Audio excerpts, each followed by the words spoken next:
Hello YouTube, it is me again. Are you getting sick of my face yet? Because today is Monday, and that is the day that I typically go to the library, today's topic is going to be book related. I'm going to talk to you about the Hunger Games movie. I was a little concerned about this book being made into a movie from the beginning because I kind of thought that they were going to put out like some cheap version of an amazing novel and completely ruin the entire thing and make for a bunch of really sad fans who wasted their money. Up until a few minutes ago, I was under the impression that that had changed and it was going to be legitimately good.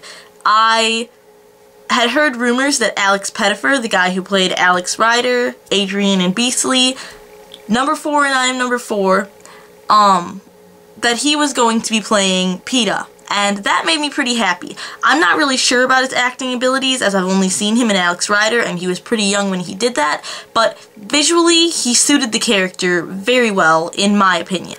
But as it turns out, they're going with Josh Hutcherson, that's how you say it, right? I'll leave a link in the bottom or in the screen somewhere to correct that if I'm wrong. They're going with him instead.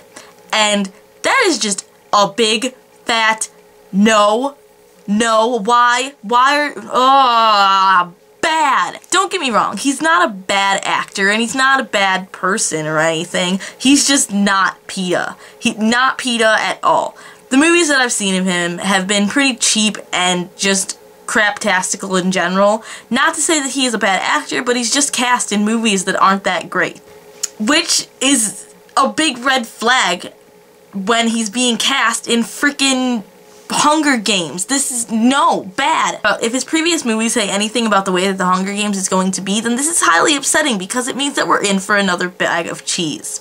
I don't want them to ruin the Hunger Games. I've been looking kind of forward to this, and if they ruin it, I'm going to cry. And then you throw in the fact that Miley Cyrus's ex-boyfriend is playing Gale, and I'm already ready to, like, stop making this video so I can go throw up. Why? Why him? I mean, let's just take away the fact that he's Miley Cyrus's ex-boyfriend and take into consideration the fact that he doesn't look like a Gale at all to me. Like, not in the least bit. When I had read an interview of the director saying that he really wanted to make this movie true to the books, I got excited. I thought he was going to do a good job, and who knows, maybe he will. I mean, it's not always so much about the actors, but more about the cinematography, which is what I was mainly worried about to begin with, so they could do that really well. But the characters are still really important and they need to look the way that we imagine them, and I'm sorry, Josh Hutcherson and Liam, whatever his name is, don't look anything like how I imagine PETA or Gale, so this has me like really upset right now. I was excited. I was looking forward to this, and now I'm just a little bit let down, and hopefully my opinion of that will change. Hopefully I'll see, like, movie shots and they'll look more appropriate, but at the moment, just no. Just not happening. My dreams are crushed.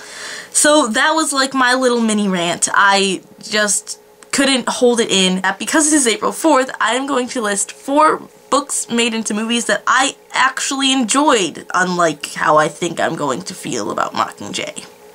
Number 1 is The Notebook. While I am not a big fan of Nicholas Sparks' movies or books, I really did enjoy The Notebook. It was sweet and it made me cry, and I kind of have a crush on Noah. Number 2, that's 3 fingers, but number 2 is The Outsiders. I was actually 50 pages away from the end of this book when I decided to watch the movie, and because I did that, I then could not finish the book. I really liked the movie, and I really liked the book, but once I know the ending, I just can't go on, so the book just went out the window. Number 3 is Scott Pilgrim, and that's about as much as I have to say, because if you've seen Scott Pilgrim, you will know exactly what I mean. That movie was freaking a box of epic. And the 4th, of course, is Harry Potter.